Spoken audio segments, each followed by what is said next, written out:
Love doesn't hurt. People who don't know how to love do. Tone a gaskins.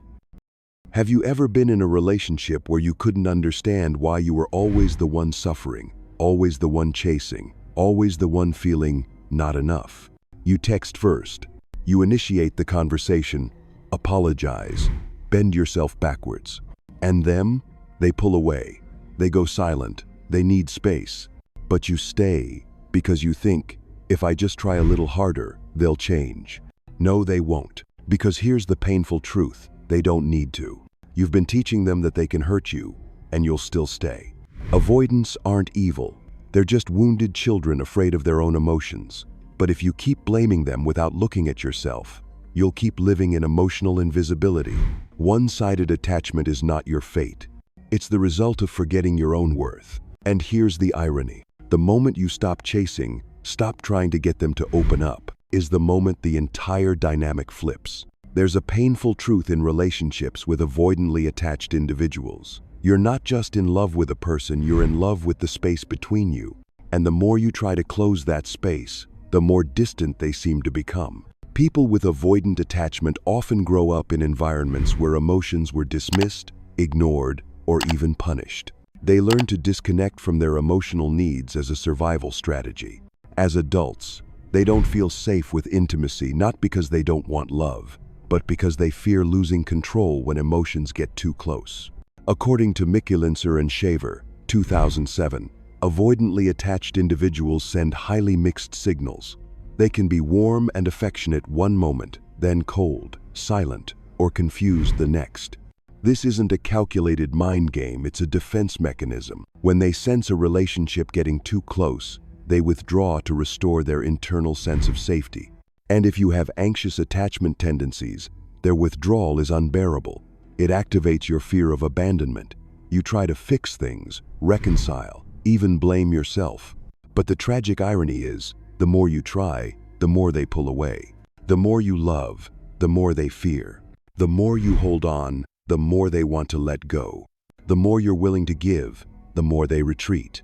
You get trapped in a draining cycle you don't fully understand. You think you need to be more patient, more understanding, more loving. But all those efforts, despite your good intentions, end up doing the emotional labor for both of you. You start carrying the emotional weight of the entire relationship. And that's something no one can sustain without losing themselves. When an avoidant feels you're always there, always waiting, always the one initiating, they don't have to change. In their subconscious mind, withdrawal equals power, and every time you chase, you're reinforcing that power.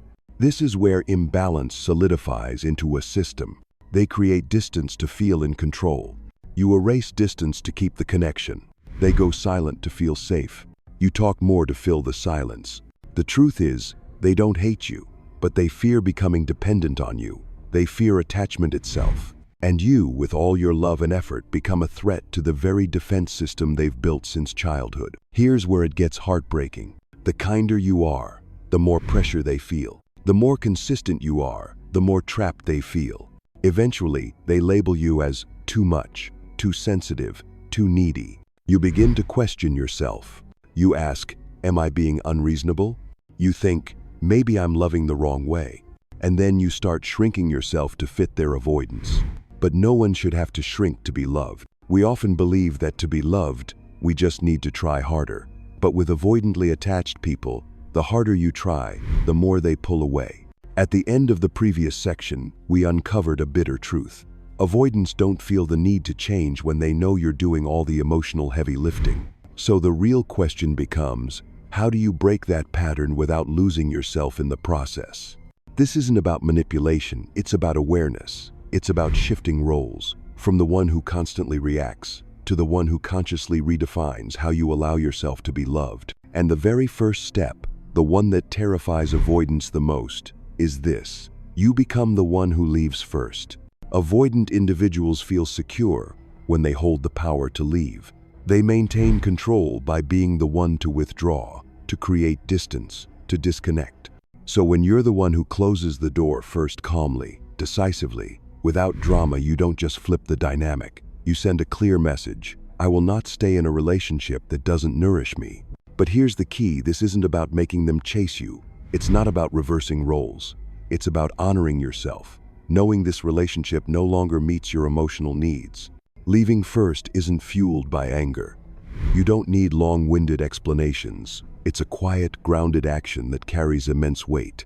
You're not walking away because you hate them. You're walking away because you've chosen to love yourself more than the pain of maintaining a bond that keeps hurting. This is the difference between leaving out of desperation and leaving with clarity. And what unbalances the avoidant more than anything else? Realizing that you've walked away and you didn't leave a trail for them to follow. They're used to you still being there through a message, a check-in, a soft emotional reach. But when every breadcrumb you used to leave behind is now gone, a deep psychological shift occurs. For the first time, the avoidant has to face the feeling of being left, the very feeling they've always tried to avoid by leaving first. In this moment, you're no longer the emotionally deprived one, but the one who sets the boundary. And within that boundary, they are forced to ask themselves, am I willing to move through my own fear to stay connected with this person? Of course, not everyone will say yes. Many avoidants will retreat to their familiar comfort zone silence, avoidance, or finding a relationship that asks less of them. But others, once they realize no one is waiting behind them anymore, will start to feel the very fear they've spent their life outrunning, the fear of losing something valuable. And that something valuable is you. Not because you endured, but because you finally stood up for yourself. This first step, leaving first, is a complete interruption of the old emotional cycle. No dramatics, no, I'm leaving so you'll realize my worth. No testing their reaction, just the calm knowing that you are enough.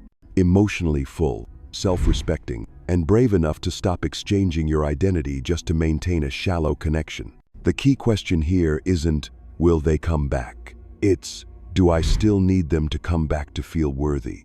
Because once you move beyond that need, you're not just flipping the dynamic anymore. You've reclaimed yourself. 2. Create real scarcity. Avoidants aren't used to having to earn love.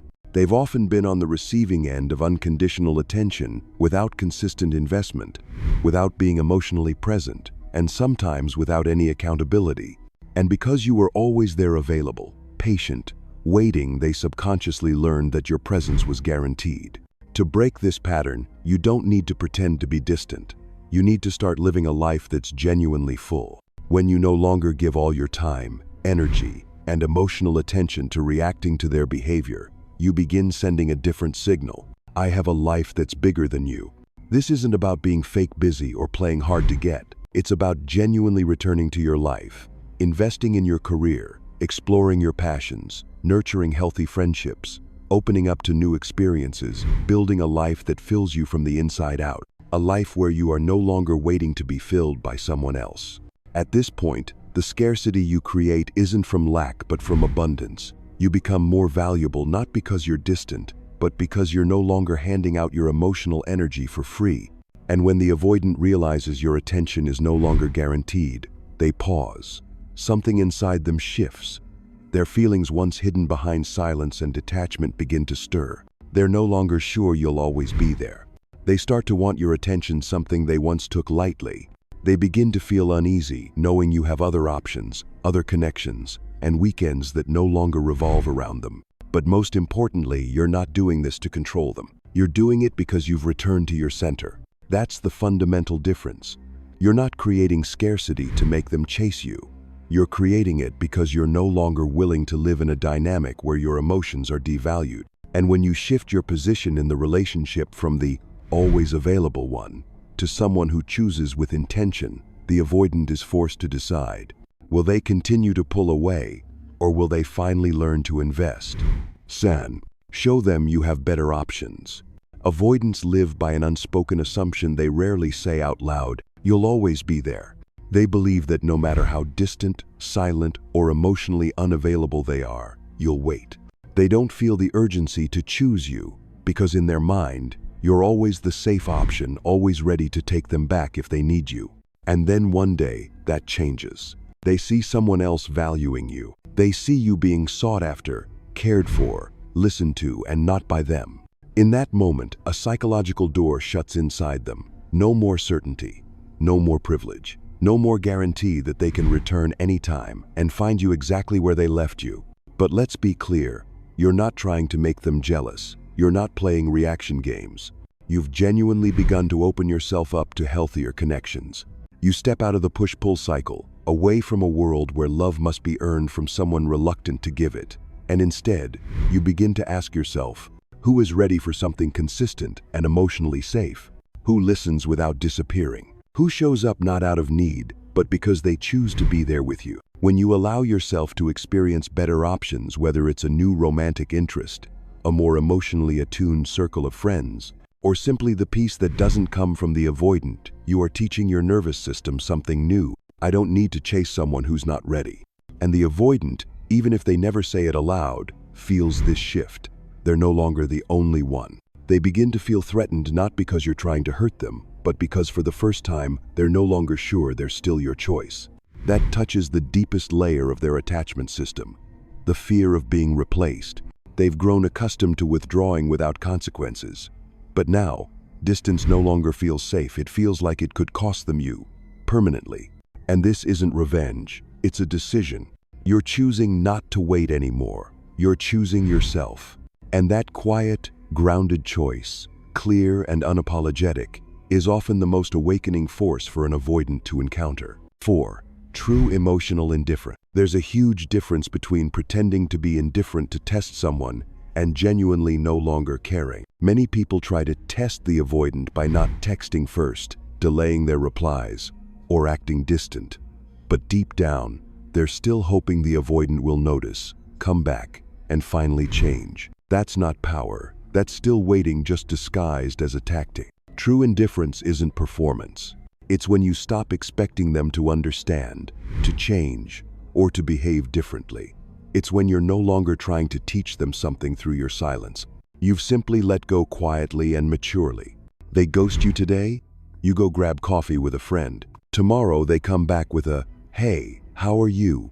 You respond politely, but you don't invite, you don't reopen, you don't try to rekindle what's already gone cold. They send mixed signals, you don't decode them. They pull away, you don't ask why. You're no longer emotionally controlled by what they do or don't do. This isn't rigidness. This is emotional freedom. You don't have to act strong. You've just stopped placing them at the center of your emotional life. And in that moment, the avoidant starts to feel invisible. They no longer have the power to shift your mood. They can't push a button and expect you to react. They can't pull away and watch you chase. They can't drop a breadcrumb to check if you're still waiting. To them, this is deeply unsettling, because they've been used to you reacting. Now, they don't know what to do when you don't react at all. They're left facing a person who has truly stepped out of the emotional game they used to control through defensiveness and distance. True indifference isn't about making them panic. It's the quiet proof that you've healed, or at the very least, you're choosing to step away from what's been hurting you. 5. Create competition where they thought they were guaranteed. Avoidantly attached individuals often place themselves in a special position in your heart, as if the relationship is a given and their place in your life is irreplaceable. No matter how distant, cold, or withdrawn they've been, deep down, they still believe that they hold a fixed spot in your emotional world, a privilege they don't have to earn through consistent effort. And you, especially if you carry anxious attachment, may have unconsciously reinforced that belief. You held on to beautiful memories. You forgave because you loved. You used the past as justification for a present that no longer feels mutual. But there comes a point when you have to ask yourself, does this person still deserve the position they once had? Because in a healthy relationship, intimacy is not an inheritance. It's a living, breathing result of daily choice, effort, and emotional presence. Shift the message. Don't prioritize them just because they used to be special. Don't hold them in the number one spot because of shared history.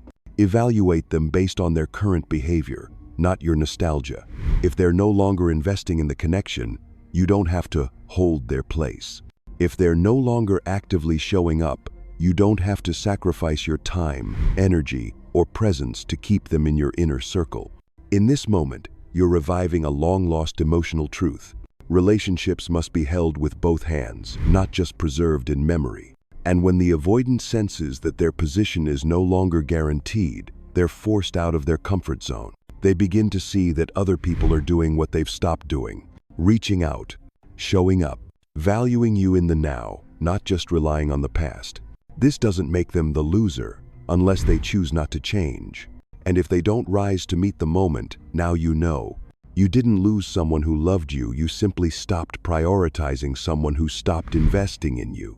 When you genuinely apply everything we've talked about, not as a manipulation tactic, but as a true inner transformation, the avoidant will begin to react. They start to feel unsettled. They begin doing the very things you once longed for, but now you no longer crave them. They start texting you first. They want to know where you are, who you're with. They become quietly jealous. They try to reclaim a sense of closeness, but at this point, you've changed. The paradox is, they begin to pursue you precisely at the moment when you no longer need to be pursued to feel valuable. And this is where many people fall into a dangerous illusion. Finally, they've changed for me. But pause. Remember this deeply. Just because they start pursuing you doesn't mean they've healed. They might simply be trying to regain control over their role, their status, the familiar dynamic. They may not be able to tolerate no longer being the most important person in your life. Their fear of abandonment may be surfacing, but that doesn't automatically mean they've learned how to love responsibly. Not all pursuit comes from conscious love. Often, it comes from fear of being replaced, fear of losing control, or a wounded ego seeking reassurance. As philosopher Erich Fromm once wrote, "Immature love says, 'I love you because I need you.' Mature love says, 'I need you because I love you.'" The avoidant may pursue you simply because they need you to fill a void inside them, not because they've learned to love you with depth and presence. And here's the hard truth you must be brave enough to face. They may come back only to retreat again as soon as they feel they've got you back. They may fall right back into their avoidant patterns. And you, after all your progress, might find yourself cast again in your old role. The cycle begins again, only now. It's deeper and more exhausting. So don't let their finally chasing me become your measure of worth. Don't let their sudden attention blur the light you've already found within yourself. Instead, look at the quality of their change. Are they consistently present? Are they willing to engage emotionally, to face discomfort, to repair the damage? Are they stepping out of old defensive systems or simply replaying them with a new mask? Your awakening doesn't happen when they return. It happens when you no longer need them to return in order to feel whole. And when you reach that point, you are truly free. The final question was never really, how do I make them chase me? The real question is, do I still have a sense of self-worth if I need someone to chase me just to feel lovable? Because if your value depends on being pursued, then you've unconsciously handed over the power to define your worth to someone who may not even know how to love in a healthy way. And the more you rely on validation from an avoidant, the more disconnected you become from your own inner voice. True love isn't about endless pursuit. Love is a conscious choice between two people who look toward each other, who commit to showing up for one another, day after day. As Bell Hooks once said, love is an action, never simply a feeling. Avoidants may run because they're afraid, but you don't have to live your life as the one chasing. Be the person who can stand still not because you're waiting, but because you've chosen to stand grounded in your own worth.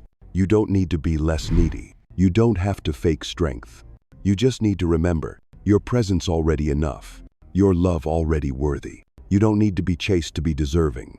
And it's in the moment when you let go of needing to be wanted, claimed, or won back, that you become what the avoidant fears most, a free person, one they can no longer control. Because a free person doesn't beg for love. A free person doesn't trade self-respect for temporary affection. A free person doesn't need someone to stay in order to feel whole. They don't make anyone chase them, but it's that very freedom, the grounded clarity in their energy that makes others want to come closer. And if no one comes, you are still whole. You are still enough. You are still you, and you are still loving. Only this time, the love starts from within.